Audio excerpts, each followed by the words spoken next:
Hey guys, what's up? This is the J-Man here, and I'd like to review a video game for you. This is a game I recently played. It's called Resident Evil Umbrella Chronicles for the Nintendo Wii. Now this is a first-person shooter slash rail shooter. Now if you don't know what rail shooter is, allow me to educate you. A rail shooter is a first-person shooter that's designed for the arcade originally, and it's called that because it's like you're riding on a roller coaster. You're not able to move freely. The game controls your progression. As you will only move forward by either killing all the enemies or a certain amount of time has passed. Okay, having said that, the way the game controls is that you use either the Wiimote or the zapper or light gun. And when you point the gun or Wiimote at the screen, a crosshair will appear. And wherever the crosshair is, that's exactly where your bullets will hit. Now, when the crosshair turns red, that means you're able to get a critical shot, which will damage the enemy much greater than a regular shot. Now, the critical shots are very important because, well, you use less ammo, and they also eliminate the enemy quicker.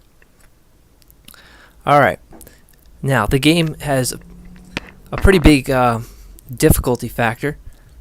It's a tough game to overcome just in single player mode, but thankfully you're allowed to have a friend join you. You do two-player co-op offline. And this is really the best way to play the game because you can have your friend cover the right side of the screen while you cover the left and alternate back and forth. Or it just allows for better coverage of everything. Resident Evil is basically a survival horror game, and fans of the franchise will remember all the scenes in the game from various other games. It is basically a retelling of events that happened in previous games, and you'll be able to go through a lot of the scenarios that happened in Resident Evil 0, Resident Evil 1, a little bit of Resident Evil 2, and Resident Evil 3. Now in the game you're able to choose which character you want to start with, depending on what scenario you're in. For Resident Evil 1, for example, you'll be able to choose either Jill or Chris. And it makes no difference which character you choose, except that I think they start with different guns. But you can only have up to 2 guns and swap between them. At the beginning of the stage, you'll be able to choose which gun you want in your inventory. And to pick up extra guns and swap, to actually replace guns or unlock guns, you will need to find them scattered throughout the stage. You can also find various items and health pickups throughout the stage just by uncovering them in boxes and crates scattered around. So keep a lookout for anything that looks as if you could shoot it. Most likely it'll be either a health item or ammunition.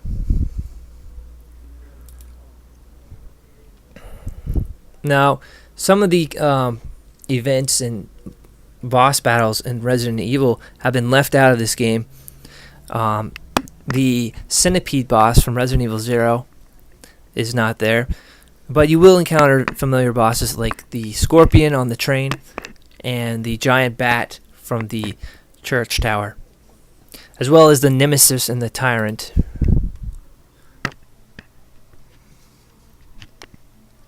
Okay, now using the Wiimote you point at the screen.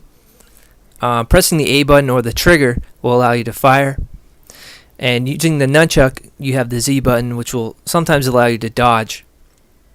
You will need to press both of these buttons or input a specific combination of buttons or moves in order to survive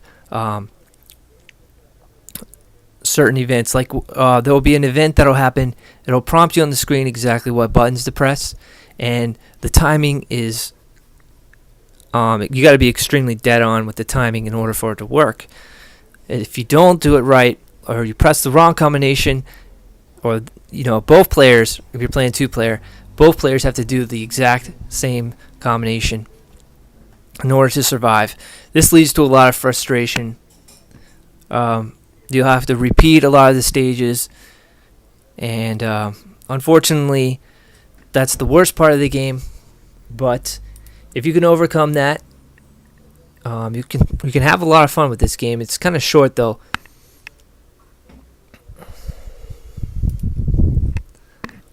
There are some bonus missions to unlock and bonus characters.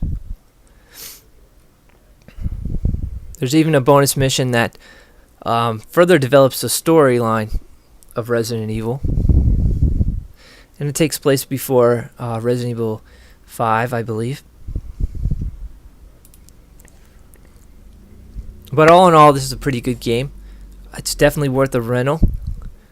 On a scale of 1 to 10, I think I'd give it a 7. So I encourage you to check out this game and let me know what you think. And thanks for watching the video.